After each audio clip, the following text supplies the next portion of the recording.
The Anglo contingent of Manchester United's pre-season tour squad were not in the mood to chat in Los Angeles.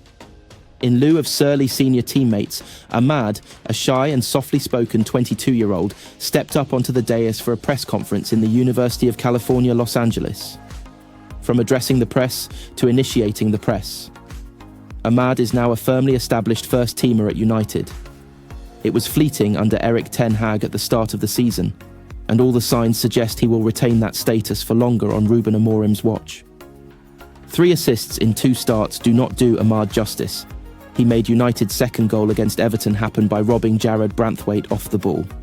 At both of Amorim's post-match Premier League press conferences, Ahmad's name cropped up. He said at Portman Road the winger had made strides in his defensive game over a mere 3 training sessions. On Sunday, Amorim magnanimously thanked Ruud van Nistelrooy for bequeathing him such a buoyant talent. Ahmad had a beaming smile when Van Nistelrooy sent him on during his first match in caretaker charge against Leicester City. That 4-match spell is remembered more for Ahmad's goals against PAOK and his neat backheel for Bruno Fernandes against Leicester. It is just as well Amorim's early assertion that full-backs would start in the wide roles has not come to pass. United's central defensive shortage has been a blessing in disguise, moving Noussair Mazraoui inside to make up the numbers in the 3, leaving a vacancy on the flank. Ahmad was always a good fit. Quick, selfless and intense, he took less than 80 seconds to demonstrate his credentials with the cross for Marcus Rashford at Ipswich. At a club that is now actively sharing responsibility for transfers, Ahmad is an outlier. Signed on deadline day in October 2020, his first manager was Ole Gunnar Solskjaer, yet nobody considers him a Solskjaer signing. Ten Hag was so sceptical of Ahmad, he had no intention of sending him on in the FA Cup semi-final against Coventry City until Marcus Rashford was forced off with a bruised heel and ribs. That was in spite of Ahmad's game-changing impacts as a substitute, most memorably with the unforgettable quarter-final winner against Liverpool. Once Ahmad had recovered from an ankle injury that kept him sidelined for 5 months last season, he had to wait nearly another 5 months for a start. His selection against Arsenal in May was Ahmad's first meaningful start in his 4th year at United. He had a chastening loan at Rangers between January and May in 2022 before attaining cult status during a season-long loan at Sunderland. A thigh injury in August 2021 scuppered a planned loan to Feyenoord. Ahmad has started matches under Solskjaer, Ralf Rangnick, Ten Hag, Van Nistelrooy and Amorim, and it is under the latter 2 he has truly come to the fore. There were some marvellous moments under Ten Hag, but he started in one of his last 6 matches as manager. Figures at Feyenoord were baffled Antony emerged ahead of Ahmad in the 1-1 Europa League draw in October. The most vocal champion of Ahmad was the former football director John Murtough. He maintained Ahmad would show his qualities if he had a run of 10 starts.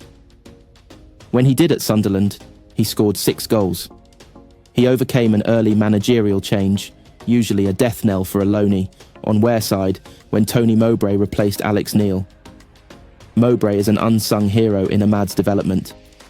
Upon his return to United in summer 2023, Ahmad was on trial.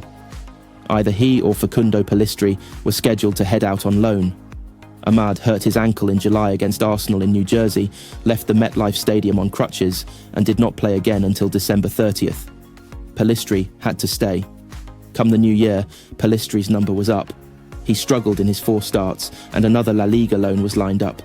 Ahmad stayed, and despite limited playing time, endeared himself beyond beating Koeman Kelleher at the Stretford end.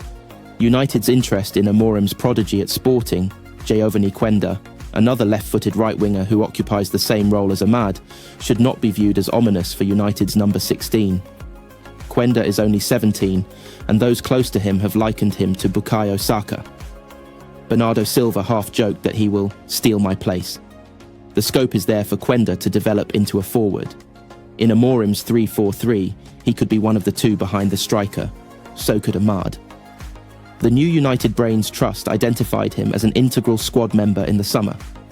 A left-footer who will not flourish in either role for United is Antony. It is in all parties' interests he moves on next year, hence why United have already met Jorge Mendes, tasked with overseeing Quenda's probable sale before next year's market. Ahmad changed agencies in the summer and is now represented by the same one as Alejandro Garnacho.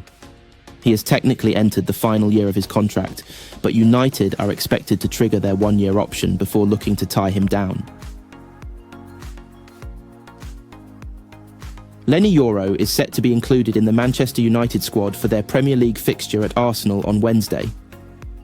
Yoro, 19, has been sidelined for 4 months since he fractured the metatarsal bone in his left foot against Arsenal in a pre-season friendly in July. The £58.91 million summer signing has been involved in team training in recent weeks, but has not participated in every session as his rehabilitation is carefully managed. We have one more training session to see it, United head coach Ruben Amorim said, of possible returning players. Maybe Lenny Yoro is going to be in the squad. I feel he is in a good moment now, his fitness is better, so I think he is going to be in the squad. The others we have to see, some players are tired, and we have to assess tomorrow in training. I think he's a special talent. You have to be careful in this first moment, because we didn't have too many trainings together. He is training not alone, but with a small group of players. He is really fast, he is a modern defender, and that is good when you want to press high and you leave a lot of strikers, especially in this league 1-against-1. I think he can manage that. He is very good with the ball, so I'm really excited. I have to be careful. We have to manage the load and the minutes in the beginning, but I am really excited to see Lenny Yoro play. Bruno Fernandes had ice applied to his ankle after he came off in the second half of the 4-0 victory over Everton on Sunday, but is fit to play. Now he's fit to play, Amorim assured. I see him already this morning. He's fit to play. He's a guy that doesn't need a lot of rest, you know him, so he is prepared to play. United have not won away at any of the old Big Six clubs, Arsenal, Chelsea, Liverpool, Manchester City and Tottenham, since the start of the 2022-23 season. United have lost 7 and drawn 3, conceding 31 goals. They are winless at Arsenal in their last 6 Premier League matches and have not won at the Emirates Stadium since the FA Cup 4th round in January 2019. Amorim Sporting prevailed at Arsenal in the Europa League round of 16 in March 2023, and he is impressed by the club's evolution under head coach Mikel Arteta. It's the best team that we faced by far so far, Amorim added. But the test is every game. If you see the last game yesterday was really tough. Was 4-0, but you see the game like I see it. So everything now is a test without so many minutes to train. Trying to manage the number of minutes for a lot of players who cannot manage more than one game. Some players have to be out of the pitch 60 minutes, 70 minutes. It's really hard in this moment. Everything is a test. Arsenal, for me, are in a different point of their team. They are in a different moment. Manchester United will have to make do without both Lisandro Martinez and Kobbie Mainoo at Arsenal on Wednesday. Both players collected their 5th yellow card of the Premier League season in Sunday's 4-0 win over Everton at Old Trafford and must now serve a one-match ban.